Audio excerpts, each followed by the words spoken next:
Halo semuanya, dan halo juga Pak Permina selaku dosen pengampu di mata kuliah ini.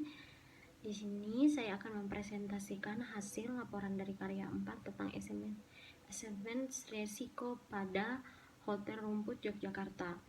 Sebelumnya itu, perkenalkan, nama saya Rizkia Priyanti dengan NIM 11180602. Yang pertama yang saya akan bahas yaitu bab 1, pendahuluan.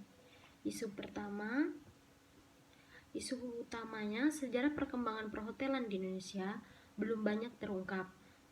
Juga belum banyak buku yang mengungkapkan masalah ini. Indonesia telah dikenal di dunia pariwisata sejak sebelum Perang Dunia ke-1.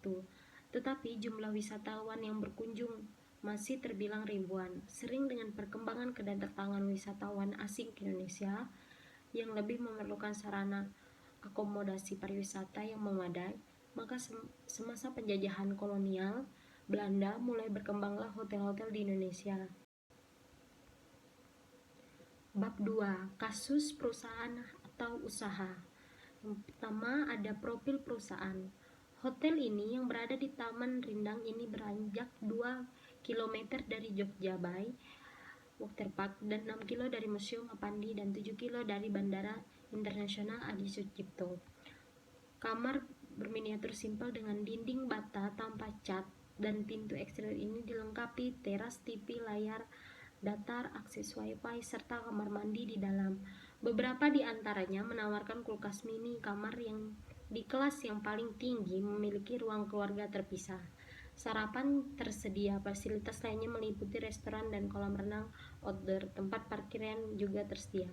Alamat hotel ini itu Jalan Cempaka Baru nomor 28 Gempol Catur Sleman, Yogyakarta, Indonesia 55283. Rencana bisnis di Hotel Rumput Yogyakarta ini yaitu ketika berencana untuk membangun suatu hotel yang memang benar akan merealisasikannya, maka sudah saatnya hal terpenting yang perlu diketahui adalah untuk mempertimbangkan bisnis plan hotel yang didukung dengan kemampuan untuk membuat para pelanggan kembali lagi serta membawa kesuksesan pada hotel atau bisnis ini. Proses bisnis pada hotel ini itu berdasarkan hasil identifikasi proses bisnis yang ada pada lingkungan organisasi, maka proses bisnis yang ada dapat dibagi menjadi 2, yaitu primary activities yang terdiri dari check-in, pelayanan kepada tamu, check-out, promosi, serta informasi harga kamar dan potongan harga kamar. Sedangkan support activities antara lain infrastruktur, manajemen sumber daya manusia, pengembangan teknologi dan pembelian. Proses-proses bisnis tersebut menggambarkan bagaimana pengelompokan peran bisnis, proses bisnis di dalam sebuah organisasi atau perusahaan perhotelan. Historis resiko. Himpunan Hotel dan Restoran Indonesia Daerah Istimewa Yogyakarta mengatakan tingkat hunian atau okupansi hotel turun hingga 20% akibat penyebaran virus corona di Yogyakarta. Kini rata-rata tingkat okupansi hotel di DIY hanya sebesar 20% sampai 40%. Tidak hanya hotel, pengusaha restoran juga menerima pembatalan pesanan mencapai ribuan orang.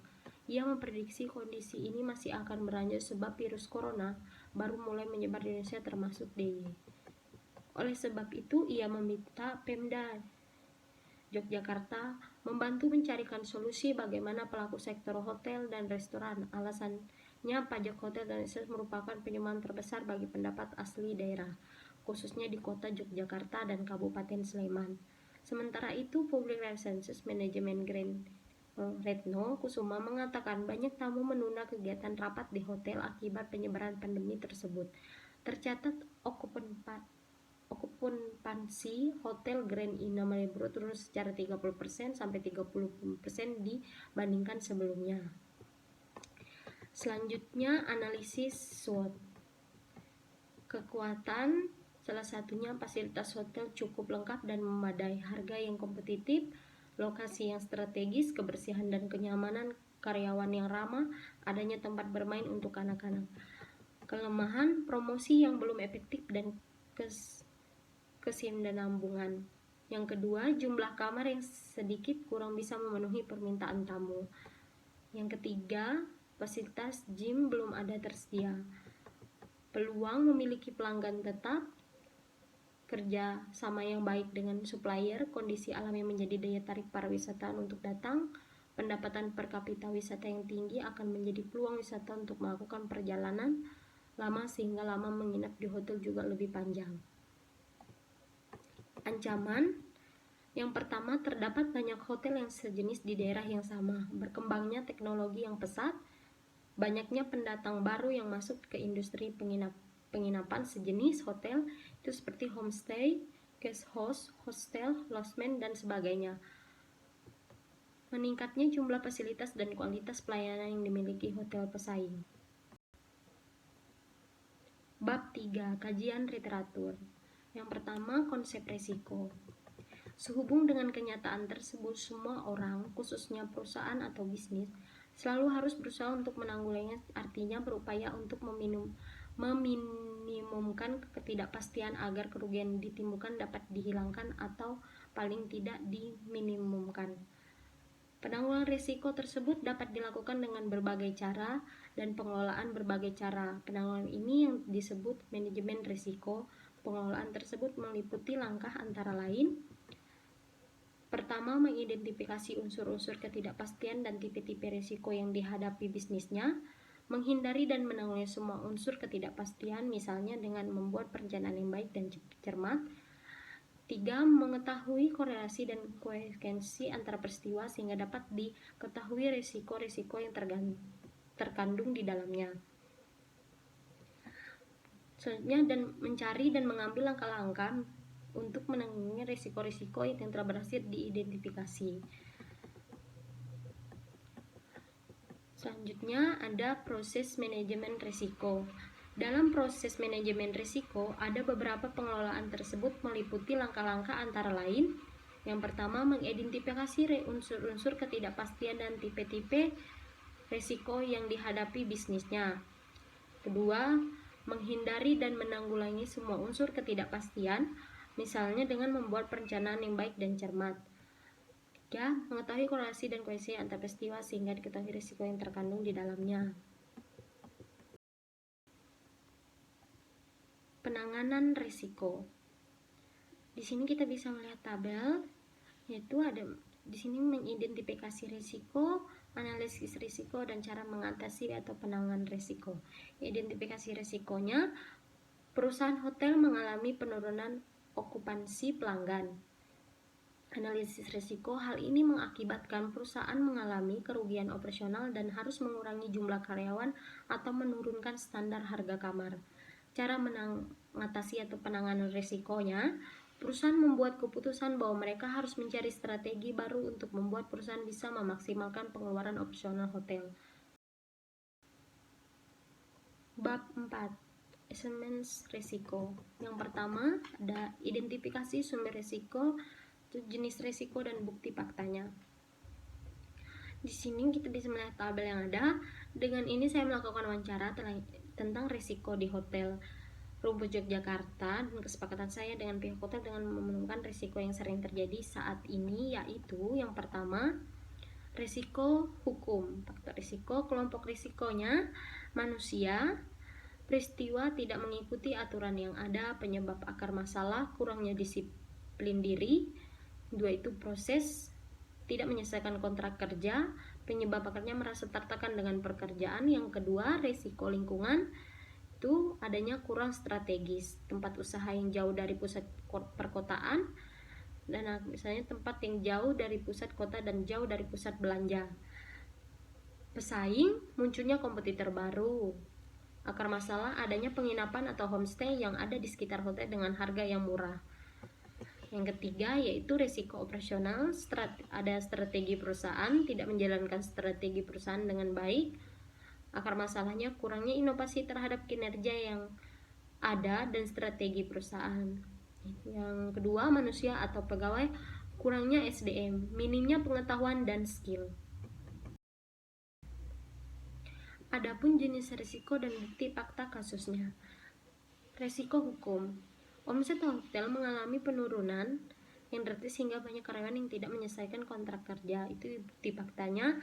Sedangkan jenis resiko operasional dan bukti faktanya menurunnya kinerja setiap karyawan dikarenakan virus corona yang berdampak pada upah. Resiko lingkungan, bukti faktanya munculnya kompetitor baru seperti homestay yang lainnya dan memiliki harga yang lebih murah.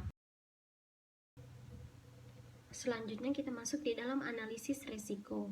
Yang pertama ada pengukuran resiko dengan kriteria probabilitas dan kriteria level dampak resiko. Pertama ada frekuensi. Frekuensi jarang itu dari 0 sampai 3 kejadian per tahun dengan probabilitas 0,5. Yang kedua kurang sering dari 1 sampai 5 kejadian per tahun dengan probabilitas 0,10. Yang ketiga cukup sering dengan 5 sampai 10 kejadian per tahun dengan probabilitas 0,40. Dan keempat sering 15 sampai 20 kejadian per tahun dengan probabilitas 0,70. Dan yang kelima sangat sering dengan frekuensi 3 sampai 70 kejadian per tahun dengan probabilitas 0,90. Selanjutnya yaitu dampaknya.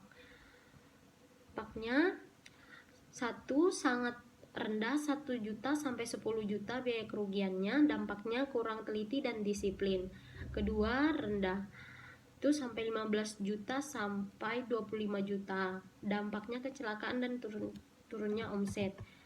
Ketiga, menengah 30 juta sampai 60 juta, dampaknya munculnya pesaing. 4. Tinggi 70 juta sampai 90 juta, strategi perusahaan tidak terencana.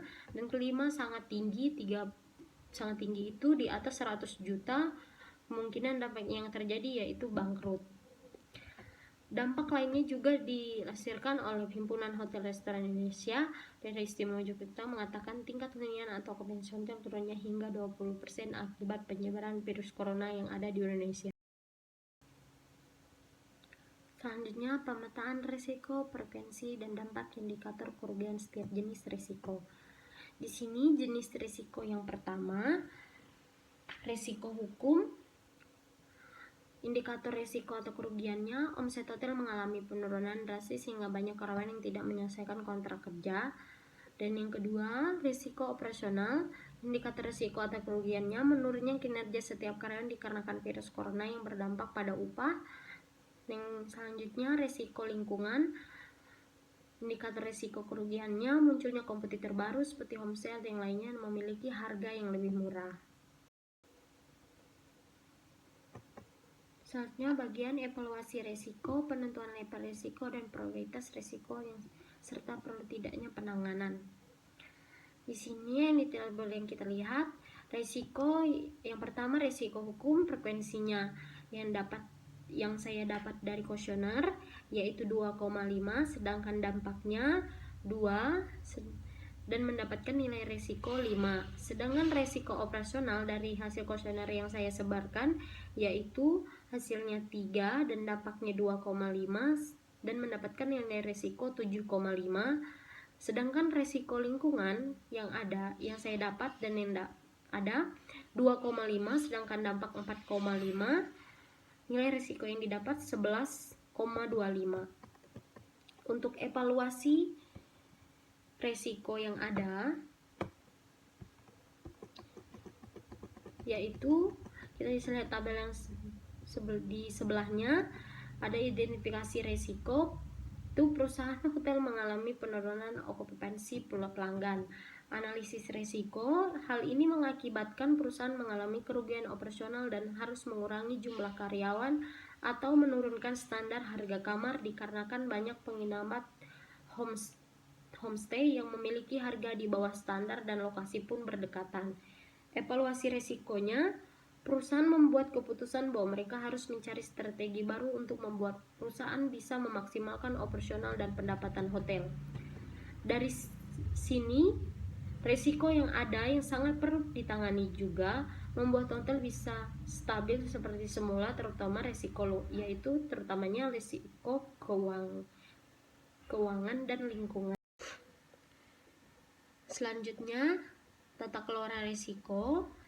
ya, atau matrik jenis risiko dan rencana opsi penanganan risiko serta siapa pertanggungjawaban dalam risiko itu. Kita bisa lihat dari tabel, kita lihat jenis risiko yang pertama, risiko hukum, strategi program atau kegiatannya, melakukan seminar atau pelatihan tentang hukum kontrak atau pertanggungjawaban dalam perusahaan perhotelan. Jadwal pelaksanaan setiap 6 bulan sekali dalam setahun. Siapa yang bertanggung jawab, yaitu pimpinan perusahaan dan karyawan.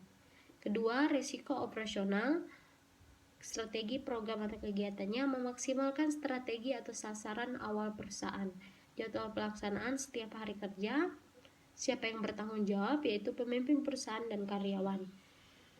Yang ketiga, resiko lingkungan, memperkenalkan interior hotel dan fasilitas yang ada di perusahaan atau di hotel. Jadwal pelaksanaan setiap hari kerja, siapa yang bertanggung jawab dalam kegiatan ini, yaitu pemimpin perusahaan dan karyawan. Bab 5, kesimpulan dan rekomendasi. Kesimpulan yaitu manajemen resiko adalah suatu cara dalam mengorganisasi suatu resiko yang akan dihadapi, baik itu sudah diketahui maupun yang belum diketahui atau yang tidak terpikirkan, yaitu dengan cara memindahkan resiko kepada pihak lain, memindahkan resiko atau mengurangi efek negatif resiko. Kesimpulan juga dari laporan ini, dari resiko yang sering terjadi di Hotel Rumput Yogyakarta ini, yang paling dominan yaitu resiko lingkungan, dikarenakan semenjak adanya virus corona ini, omset dari perhotelan Rumput ini menurun dan muncul-munculnya kompetitor baru seperti homestay ataupun penginapan yang lainnya yang harganya lebih murah, dan itu sangat berpengaruh pada kinerja atau omset yang ada di perusahaan atau Hotel Rumput Yogyakarta ini. Rekomendasi atau saran bagi perusahaan yaitu, dengan adanya analisis risiko perusahaan disarankan dapat menerapkan manajemen risiko perusahaan, karena dengan analisis risiko perusahaan termasuk risiko besar dan kecil dengan baik sehingga dapat membantu perusahaan untuk mencapai tujuan perusahaan dan meningkatkan probabilitas dan tidak merugikan perusahaan atau perhotelan. Rekomendasi untuk peneliti atau pembaca sebagai acuan untuk analisis berikutnya dan sebagai pedoman untuk pembelajaran selanjutnya. Pembelajaran yang diperoleh dari ini yaitu, memulai suatu bisnis membutuhkan keberanian, tekad, dan manajemen serta strategi bisnis yang baik. Namun jika Anda telah melakukan semua itu, bukan jaminan kita untuk akan terhindar dari resiko bisnis. Dalam perkembangan dan perjalanan bisnis, kita pasti menghadapi kendala atau kesulitan baik yang kecil maupun yang besar.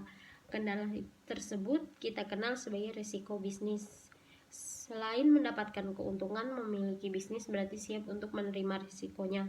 Bahkan bagi suatu bisnis yang telah sukses sekalipun, bukan tidak mungkin menghadapi kendala. Risiko bisnis memang tidak bisa dipisahkan.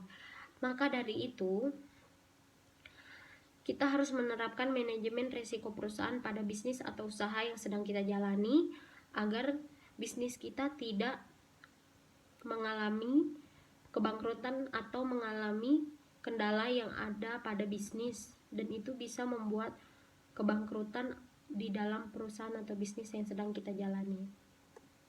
Mungkin sampai sini saja presentasi saya. Jikalau ada kesalahan, saya mohon maaf dan terima kasih.